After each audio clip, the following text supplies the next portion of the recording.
السلام عليكم ورحمة الله وبركاته. معاكم إسلام.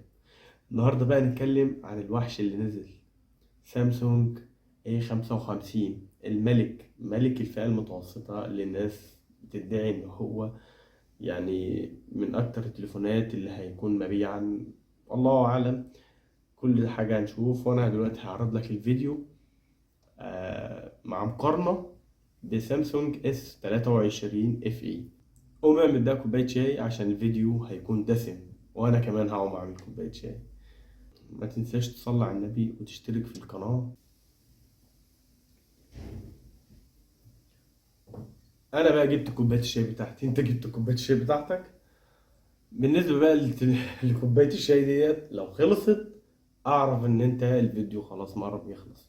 انا دلوقتي هختصر التليفون، هقول عائلة اس، او هقول سامسونج اس، او سامسونج ايه، اختصارا عشان ما اقولش كده اسم التليفون كله. ندخل بقى في التصميمين الاتنين شبه بعض، شبه الفئة الفلاج شيب اللي هو اس 24. بالنسبة بقى للتصميم في السامسونج اس، هيكون ظهر من الازاز وفريم من الالومنيوم. نفس الكلام في سامسونج اي، هيبقى برضو فريم من الالومنيوم ظهر من الازاز. ندخل بقى في الشاشة بتاعت سامسونج اس، هتكون دايناميك اموليد و6.4 انش. السطوع بتاعها هيكون 1450، هتكون بكثافة بكسلات 405، كورنينج جوريلا جلاس 5. الحمد لله قلتها صح. كثافة البكسلات 403، وتحديث الشاشة 120 هرتز. ندخل بقى لسامسونج A، هيكون سوبر أموليد 6.6 انش مقاس الشاشة، وهيكون تحديث الشاشة 120 برضو، وهيكون زيادة عن السنة اللي فاتت، هيكون 1000 نت. السطوع بتاعه 1000 شمعة. هيكون كثافة البكسلات 390.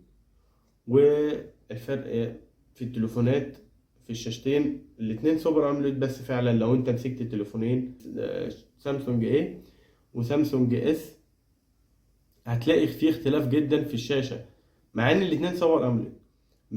بس سامسونج بتبقى فيه عاملة زي نظام يعني التصنيع بتاع الشاشة مختلف. وكمان من ضمن أبسط الاختلافات، التحديث بتاع الشاشة ممكن يوصل لواحد هرتز في السامسونج اس أو عائلة الاس.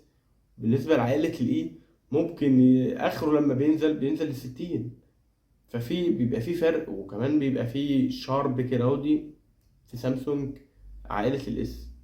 اذا سامسونج اس هو اللي هيكسب في الجولة دي.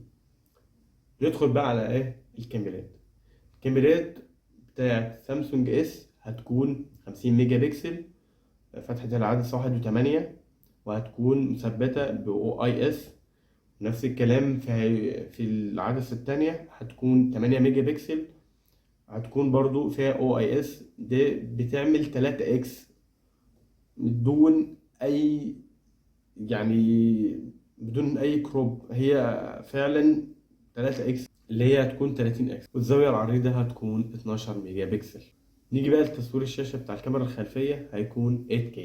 ودي نقطه مهمه جدا عند ناس، وفي نقطه مش مهمه عند ناس عشان بتاخد مساحه وكده.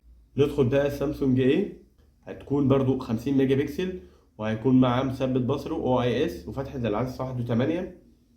والعدسة التانية هتكون 12 ميجا بكسل وايد انجل برضو. واخر حاجة المايكرو 5 ميجا بكسل، والكاميرا الامامية هتكون 32 ميجا بكسل. طبعا من الواضح ان كله هيقول الكاميرا الامامية اكبر فهي احسن. في الواقع لا، ال 10 ميجا هي الاحسن. لو بتحس ان في معالجة البروسيسور نفسه بتكون احسن. الكاميرا 50 ميجا بكسل بتاعت السامسونج اس هتكون احسن في المعالجة برضو.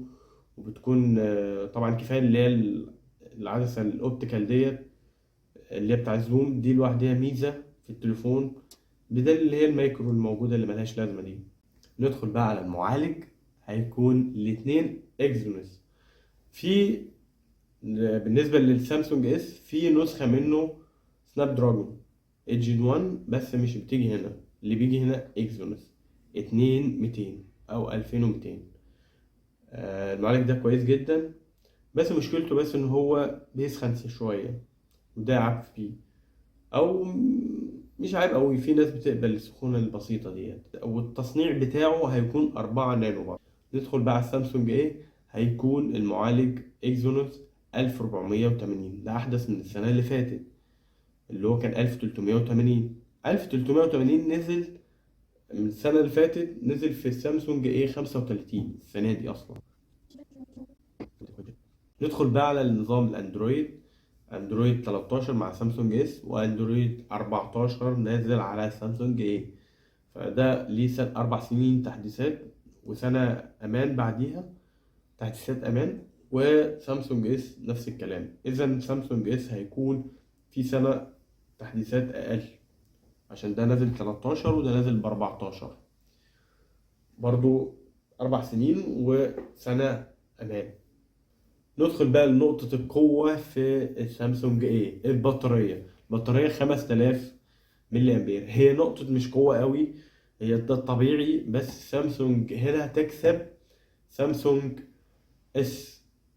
عشان البطارية بتاعتها 4500، ودي بطارية يا دوبك لو ما حملتش عليها هتكمل لك اليوم، لو حملت عليها طبعا هتيجي قبل اليوم وتروح شحنها. بس في نقطة قوة هنا ودي، إن هو سامسونج عامل لك شحن لاسلكي 25 واط برضو، والشحن بتاعه الأساسي 25 واط، وده شحن أصلا بطيء مش كويس، ويا ريته يجي في العلبة. بيجي برضو نفس الكلام سامسونج 25 واط بس لا يدعم الشحن اللاسلكي، ودي هتبقى نقطة رايحة لسامسونج بالنسبة للبطارية، واللاسلكي هتروح لسامسونج نيجي بقى للذاكرة. هتكون بتيجي مع رامات 8 128 في سامسونج ورامات 8 مع 256، ورامات 12 مع 256، وممكن تركب كارت ذاكرة خارجي. انما بالنسبة بقى لسامسونج 8 هما 2 نسختين، 8 مع 128 و8 مع 256، ومفيش كارت ذاكرة خارجي، دي نقطة مش كويسة. نيجي بقى لآخر حاجة، منفذ السماعة. الاتنين لا يدعموا منفذ السماعة 3.5 مللي. أنا كده خلصت كوباية الشاي، قصدي خلصت الفيديو. لو وصلت لحد هنا أنت أجدع ناس، وشكرا.